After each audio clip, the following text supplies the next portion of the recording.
Students, आज हम बात करने वाले हैं फिजिक्स के अंदर नेक्स्ट टॉपिक की। नेक्स्ट टॉपिक हो गया आपका जो है एक समान विद्युत क्षेत्र में विद्युत द्विध्रुव पर बलाघूर्ण की गणना। एक समान विद्युत क्षेत्र में विद्युत द्विध्रुव पर बलाघूर्ण की गणना। Torque on a dipole in a uniform electric field. तो सबसे पहले हम बात करेंगे इसमें हमें डायग्राम ड्रॉ कैसे करना है। डायग्राम को मैंने यहाँ पे ड्रॉ किया हुआ है, मैं आपको ड्रॉ करना सिखाऊंगा वहाँ पे कि अपन कैसे इस डायग्राम को ड्रॉ करेंगे। आप लोग समझिएगा इसको एक बार। सबसे पहले ऑब्जेक्ट देखिए, अपना एम क्या है, torque on a dipole in a uniform electric field. एक समान विद्युत क्षेत्र में विद्युत द्विध्रुव पर बलाघूर्ण। तो सबसे पहले अपन क्या करेंगे, एक समान विद्युत क्षेत्र बना लेते हैं। सबसे पहले आप क्या करेंगे, यहाँ पर एक समान विद्युत क्षेत्र बना लिया अपन ने इस तरीके से। ये देखिए आप, सबसे पहले एक समान विद्युत क्षेत्र अपन यहाँ पे ड्रॉ कर लेते हैं इस तरीके से। ये आपका एक समान विद्युत क्षेत्र यहाँ पे ये ड्रॉ हो गया, ये एक समान विद्युत क्षेत्र। इस एक समान विद्युत क्षेत्र को अपन किससे रिप्रेजेंट कर रहे हैं, ई वेक्टर से। इसको पूरे को अपन ने ई वेक्टर से रिप्रेजेंट कर दिया। ये आपका हो गया एक समान विद्युत क्षेत्र। Uniform electric field, uniform electric field सबसे पहले एग्ज्यूम कर लिया अपन ने, यहाँ पे ड्रॉ कर लिया। अब इसके बाद अपना जो ऑब्जेक्ट है वो है, इसमें अपन क्या कर, टॉर्क ऑन अ डाइपोल। तो अब हमें किसकी जरूरत पड़ेगी, डाइपोल की जरूरत पड़ेगी। डाइपोल का मतलब द्विध्रुव। आप जानते हैं अच्छे से कि डाइपोल क्या होता है। डाइपोल बना लेते हैं यहाँ पे। डाइपोल के लिए वही, डाइपोल में आप जानते हैं कि दो चार्जेस होते हैं, एक पॉजिटिव चार्ज दूसरा नेगेटिव चार्ज। तो मैं क्या करूँगा, यहाँ से इस तरीके से और यहाँ तक ये हो गया हमारा डाइपोल। डाइपोल के लिए यहाँ पे मैंने एक चार्ज रख लिया, दूसरा चार्ज मैंने यहाँ पे रख लिया। तो ये हो गया आपका डाइपोल हो गया। डाइपोल में ये माइनस का क्यू चार्ज होगा और इस पर प्लस का क्यू चार्ज होगा। ये देखिए मैंने इसको यहाँ पे माइनस का क्यू लिख दिया यहाँ पे, और यहाँ पे अपन ने क्या लिख दिया, ये प्लस का क्यू चार्ज। डाइपोल हो गया ये। अब डाइपोल के बीच की जो डिस्टेंस होती है वो आप जानते हैं कितनी होती है, दोनों के बीच की दूरी है 2a। ये 2a को यहाँ पर मैंने रिप्रेजेंट कर दिया, ये हो गया आपका 2a। अब इसको अपन ने क्या किया, यहाँ तक इस डाइपोल को एक परपेंडिकुलर दूरी पे डिस्टेंस पे लाइन खींच के ट्रायंगल की शेप में बना दिया। तो ये किस शेप में आ गया, ट्रायंगल की शेप में आ गया। ये हो गया आपका uniform electric field. Uniform electric field के बाद ये हो गया आपके चार्जेस, माइनस का क्यू प्लस का क्यू। ये हमारा क्या हो गया, पूरा डाइपोल हो गया। अब डाइपोल के बाद बात करेंगे अपन के इनमें जो फोर्स लगेगा। फोर्स कहाँ लगेगा, ये चार्ज है, इलेक्ट्रिक फील्ड है, तो फोर्स भी यहाँ पर अप्लाई होंगे।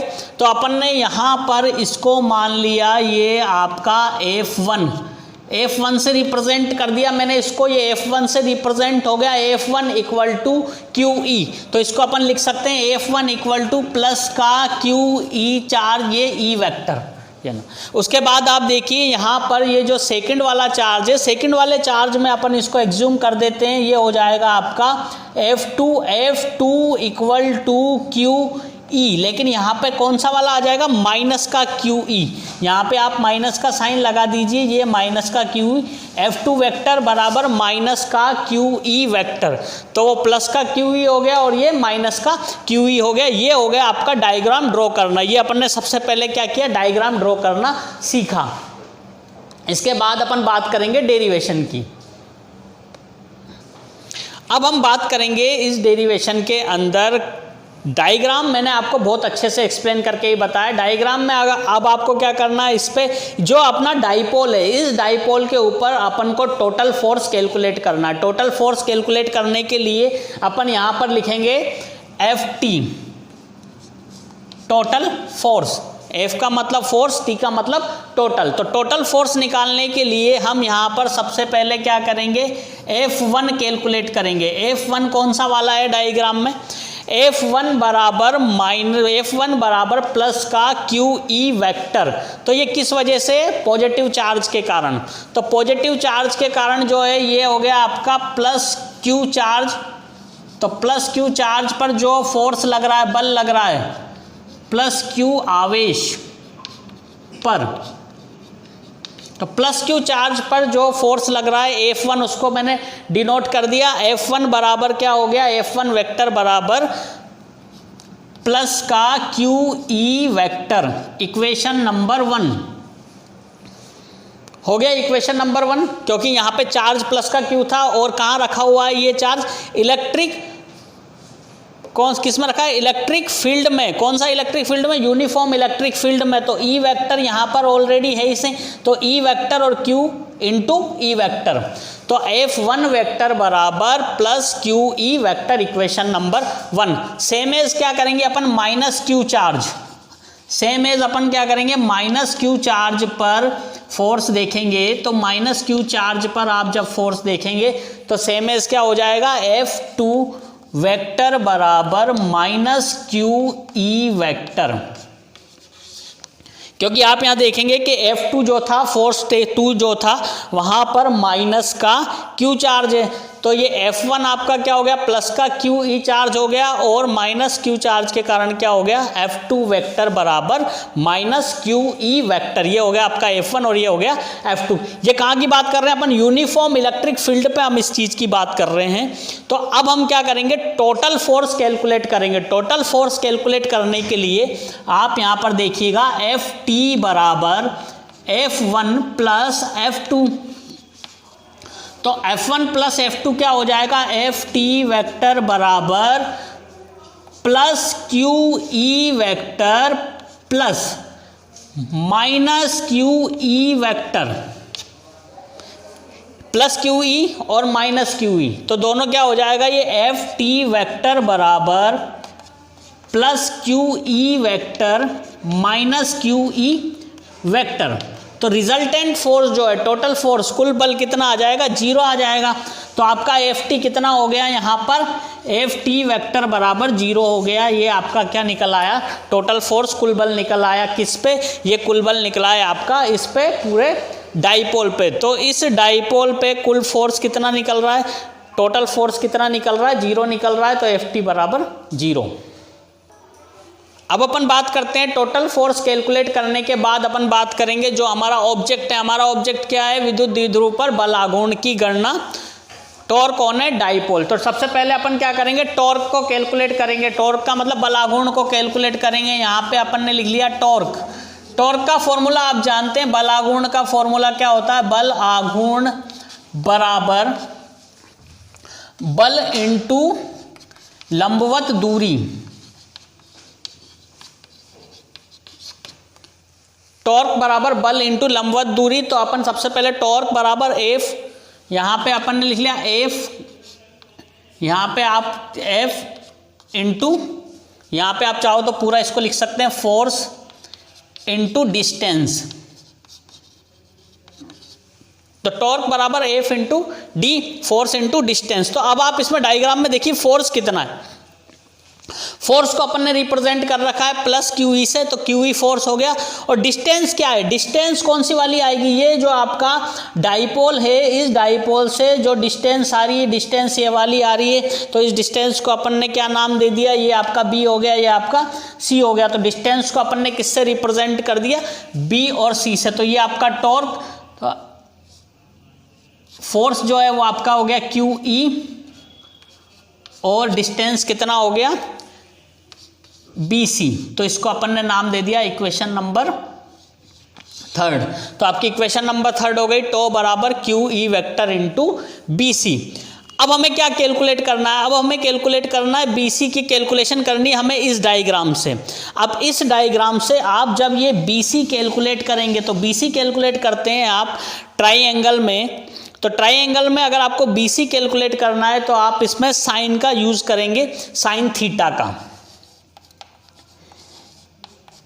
साइन थीटा का यूज क्यों करेंगे, क्योंकि ये क्या है, लंबवत दूरी है, परपेंडिकुलर डिस्टेंस है। और परपेंडिकुलर डिस्टेंस को जब अपन कैलकुलेट करते हैं तो परपेंडिकुलर डिस्टेंस को कैलकुलेट करने के लिए हमें साइन थीटा का यूज करना होता है। तो साइन थीटा बराबर आप क्या लिख सकते हैं यहाँ पर, लंब बटा कर्ण, perpendicular upon hypotenuse, P upon H।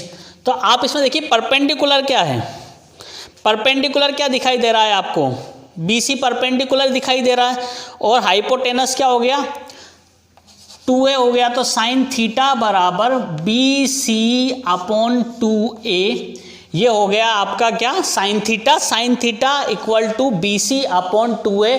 आप यहाँ से क्या करेंगे, इसको क्रॉस मल्टीप्लाई कर लेंगे, तो बी सी बराबर 2a साइन थीटा, ये क्या आया आपका, यहाँ पर बी सी को अपन ने कैलकुलेट किया है। साइन थीटा क्यों लिया है यहाँ पे अपन ने, साइन थीटा इसलिए लिया है क्योंकि हमें परपेंडिकुलर डिस्टेंस फाइंड आउट करनी है, लंबवत दूरी निकालनी है, और लंबवत दूरी को कैलकुलेट करने के लिए अपन क्या करते हैं, साइन का यूज़ करते हैं, क्योंकि यहाँ पर लंब बटा कर्ण परपेंडिकुलर अपॉन हाइपोटेनस है। तो B C equal to 2a sine theta, equation number यहाँ पे 4 हो गई। टॉर्क का जो फॉर्मूला अपन ने पढ़ा है, टॉर्क का फॉर्मूला अपन ने क्या पढ़ा है, बलागुण का फॉर्मूला, बल इंटू लंबवत दूरी, टो बराबर फोर्स इंटू, तो फोर्स अपन ने क्या लिया था यहाँ पर QE, और डिस्टेंस क्या थी BC, और BC को अपन ने अभी अभी कैलकुलेट किया है, BC को अपन ने अभी अभी कैलकुलेट किया है, जिसको अपन ने क्या लिखा, यहाँ पर मैंने लिख दिया QE वेक्टर इंटू BC, क्या हो गया 2a साइन थीटा, तो क्या हो गया, टॉर्क बराबर QE vector into 2a sine theta. अब इसको मैं नॉर्मल कंडीशन में लिख रहा हूँ, परिमाण की फॉर्म में लिखता हूँ, तो परिमाण की फॉर्म में ये हो जाएगा QE into 2a sine theta. अब 2a साइन थीटा, इसमें अपन क्या जानते हैं कि जो आपका डाइपोल होता है, डाइपोल, तो डाइपोल को अपन रिप्रेजेंट करते हैं P बराबर 2aq से। तो इसमें आप ये देखिए, ये आपका 2a और ये हो गया आपका q। तो टो को अपन किस फॉर्म में लिख सकते हैं, अगर अपन को डाइपोल की फॉर्म में लिखना है, तो टो बराबर PE साइन थीटा, ये आपका क्या हो गया, टो हो गया, जो आपको क्या करना था, कैलकुलेट करना था। टोर कौन है, डाइपोल, तो टोर कौन है, डाइपोल, टो बराबर क्या हो गया, PE साइन थीटा। अब इसको अपन अगर वेक्टर फॉर्म में लिखते हैं, अगर मैं इसको वेक्टर फॉर्म में लिखता हूँ या सदिश रूप में इसको लिखता हूँ, तो सदिश रूप में अपन क्या करेंगे, टो वेक्टर बराबर P vector into E vector, ये आपका क्या हो गया, टॉर्क आ गया। तो टो बराबर P vector into E vector. अब जो अपन ने कैलकुलेट किया है टॉर्क, उसमें स्पेशल केसेस क्या होते हैं, विशेष स्थितियां क्या होती है, इस पे अपन डिस्कस कर लेते हैं। इसमें पहला केस आता है केस फर्स्ट। केस फर्स्ट का मीनिंग क्या है, if theta equal to 0 degree, यदि थीटा का मान जो है वो 0 डिग्री रख दिया जाए, तो आपका फॉर्मूला क्या है, टो बराबर PE साइन थीटा। तो PE साइन थीटा में आप क्या करेंगे, थीटा की जगह 0 पुट कर दीजिए, PE इंटू साइन 0 डिग्री, तो टो बराबर PE इंटू 0, तो आपका टॉर्क क्या हो जाएगा, 0 हो जाएगा। इसका मीनिंग क्या है, स्पेशल केस में फर्स्ट के अगर P और E के बीच में, यानी डाइपोल और इलेक्ट्रिक फील्ड के बीच में एंगल अगर 0 डिग्री का बन रहा है, तो इस केस में जो टॉर्क होगा, जो बलागुण होगा, वो क्या हो जाएगा, 0 हो जाएगा, 0 हो जाएगा। और कौन सी कंडीशन में रहेगा, ये स्टेबल कंडीशन में, इसको अपन हिंदी में बोलते हैं स्थायी अवस्था, स्टेबल कंडीशन। सेम एज अगर अपन बात करें दूसरे केस की, तो केस सेकंड आप देखिए, if theta equal to 180 degree, यदि एंगल जो है वो 180 डिग्री का रख दिया जाए। 180 डिग्री का रखने का मीनिंग क्या है, यदि दोनों के बीच डाइपोल और इलेक्ट्रिक फील्ड के बीच 180 डिग्री का एंगल बन रहा है, तो टो बराबर PE sine theta, tau equal to PE sine 180 degree, tau बराबर PE इंटू 0, टो बराबर 0। तो इस केस में भी जो होगा वो टॉर्क क्या हो जाएगा, 0 हो जाएगा। लेकिन केस क्या रहेगा, यहाँ पर अनस्टेबल रहेगा। अनस्टेबल रहने का रीज़न क्या है, अस्थायी रहेगा। उसका मेन रीज़न क्या होता है, क्योंकि जब आप 0 से जा रहे हो तो 0 पे टो बराबर जीरो पे भी जीरो था, एंगल जीरो पे भी टो जीरो था, तो स्थायी अवस्था थी। स्थायी अवस्था थी मतलब दोनों के बीच एंगल बना ही नहीं। लेकिन जब अपन इसको जीरो से लेके 180 तक जाते हैं, 180 तक जाते हैं तो टो बराबर जीरो हो जाता है और ये केस हो जाता है अनस्टेबल केस हो जाता है। अब इसमें तीसरा केस और आप समझ लीजिए, तीसरा केस में यही आपको समझा देता हूँ। यदि P और E के बीच एंगल 90 डिग्री का रख दिया जाए, case third, theta equal to 90 degree, theta का मान अगर 90 डिग्री रख दिया जाए तो टो बराबर P E sine theta, tau बराबर पी ई साइन 90। तो टो बराबर क्या हो जाएगा, पी ई इंटू 1, टो बराबर पी ई। यदि इलेक्ट्रिक फील्ड और डाइपोल के बीच का जो एंगल है वो 90 डिग्री का होगा, तो 90 डिग्री का होने पर जो टॉर्क है, बलागुण है, वो मैक्सिमम होगा। इसलिए यहाँ पर अपन टी मैक्सिमम से इसको रिप्रेजेंट करेंगे। टो बराबर टो मैक्सिमम बराबर पी इंटू ई। इसका मीनिंग ये है कि अगर हमें मैक्सिमम टॉर्क निकालना है तो मैक्सिमम टॉर्क निकालने के लिए डाइपोल और इलेक्ट्रिक फील्ड को 90 डिग्री के एंगल पर रखना होगा। ये था आपका पूरा इलेक्ट्रिक डाइपोल।